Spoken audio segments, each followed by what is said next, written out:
your K-12 math team, and we have collaborated to provide some very specific examples for you to try within your classrooms for math lessons. So if we can go to the next slide. So we want to start with why building a mathematical community is so important. And the mathematical community in the title is linked so that you can have resources on the first 20 days, and it will provide lessons and resources for you to build your mathematical community as we continue through the school year, because it's so important to review and come back to that almost every day, and especially after breaks. So it's not going to happen over the course of just a few days. You have to be consistent and begin at the beginning of the year and spend time developing that community with your students. So you have to teach those procedures, establish those routines, and then revisit throughout the school year to remind students.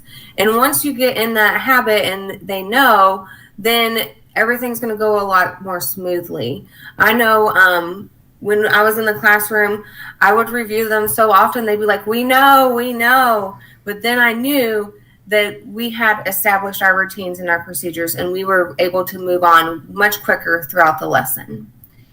And this is tied to the racial equity and the dimensions of equity. There's 3 dimensions of equity. You have your multicultural education, social justice education, and then culturally responsive teaching. And as you know, in mathematics, we are focused on the deeper learning stool. So we're balancing conceptual understanding, procedural fluency, and application and problem solving. And so we wanted to show you how our deeper learning stool fits within those dimensions of equity, because we know that racial equity and providing culturally responsive teaching in a math classroom may look different, and it's a piece that everybody's asking about. So when we look at this stool, the conceptual understanding and procedural fluency, they are tied very tightly with the culturally responsive education, because we are building mathematicians.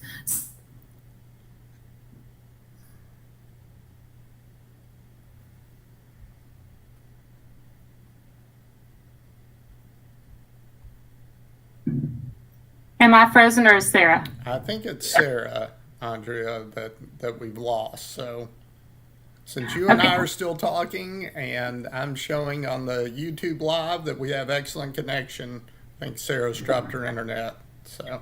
Oh no. Okay. You want to pick up, Stacy? Sure. So as Sara was saying, she'll probably pop back on here in a moment.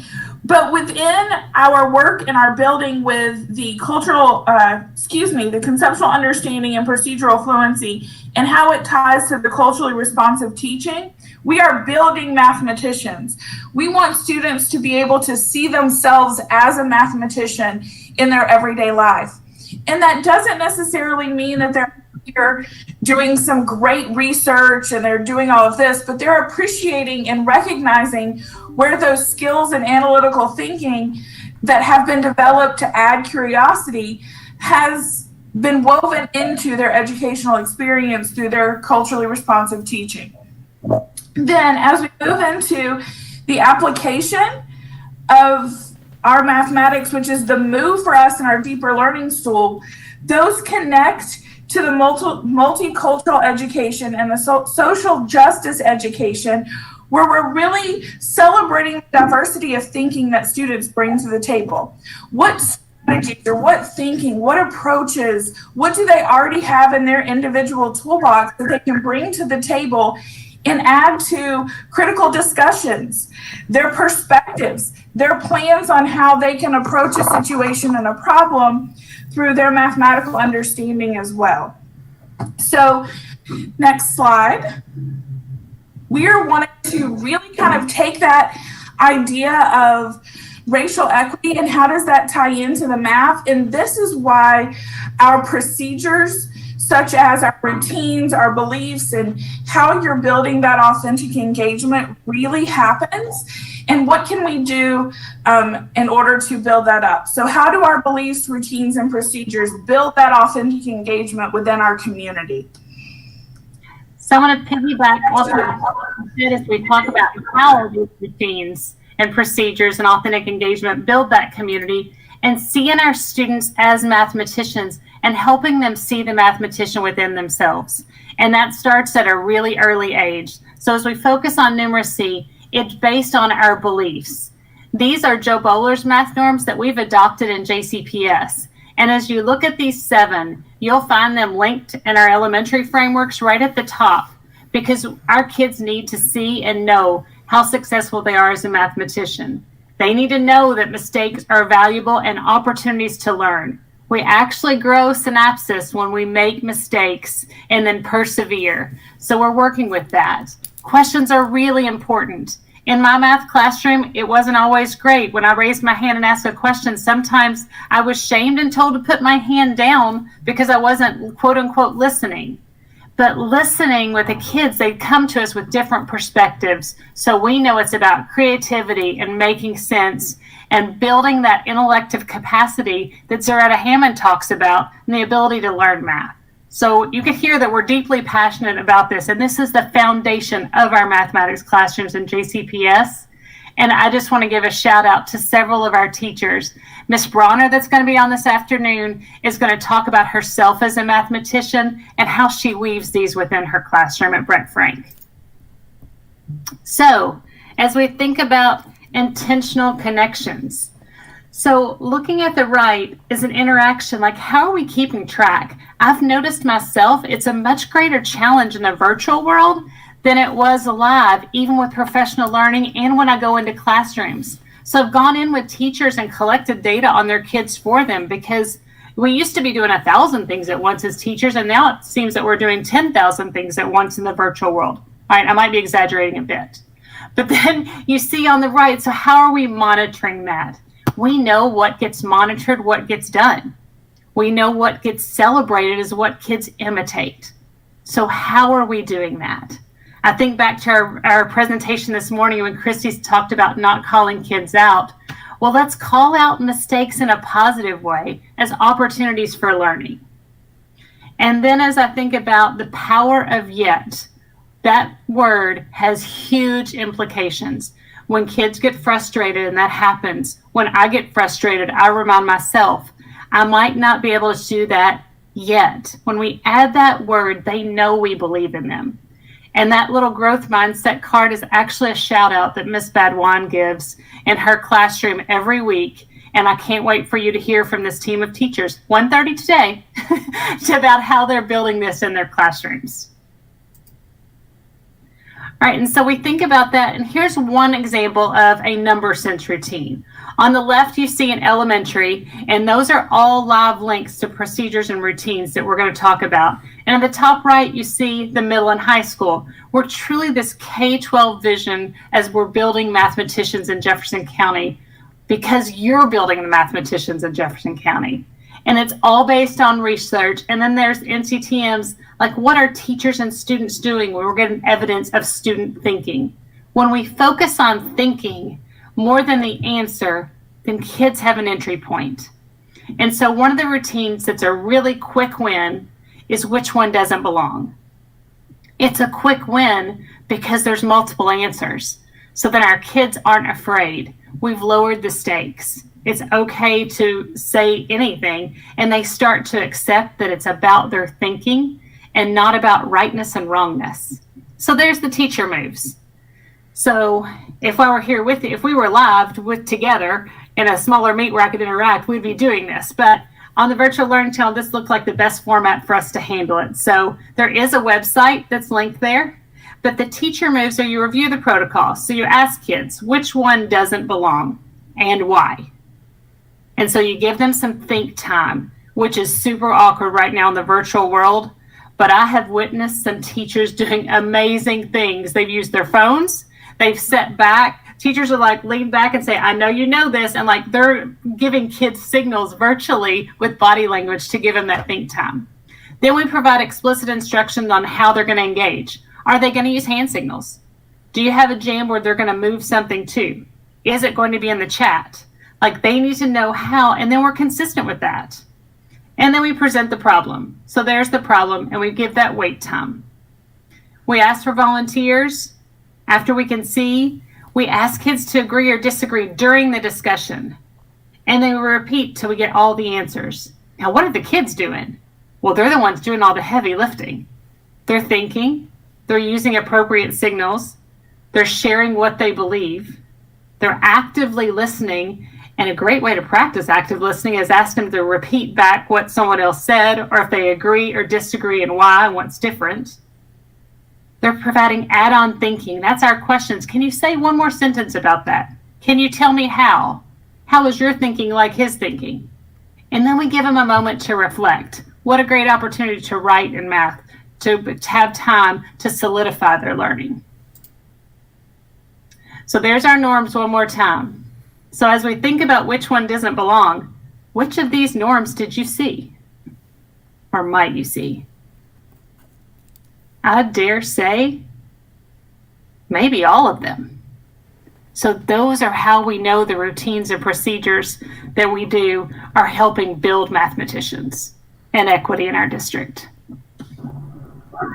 And so as you're thinking about some of the routines that you have set up within your NTI structure, and as Andrea showed us with the which one doesn't belong, there are several important planning aspects that you need to keep in mind when you're deciding on how is your structure going to be set up, what are kids going to do, how are you going to ensure that they're engaging, but also building that classroom community. So there's trust in each other and trust in you.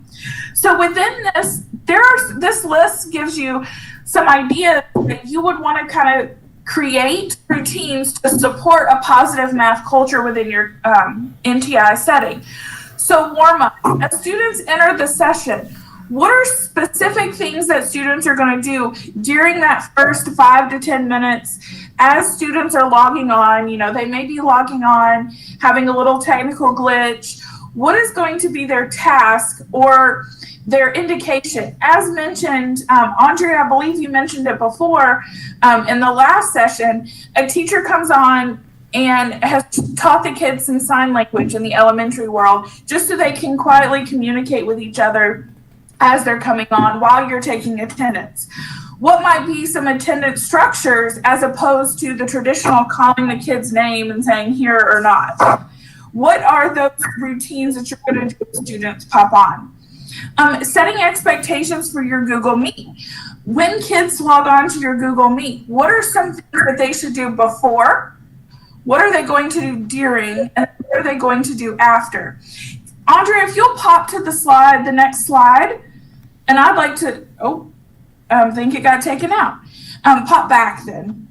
There was slide expectations on, and we'll make sure it's shared in there. There they are with you.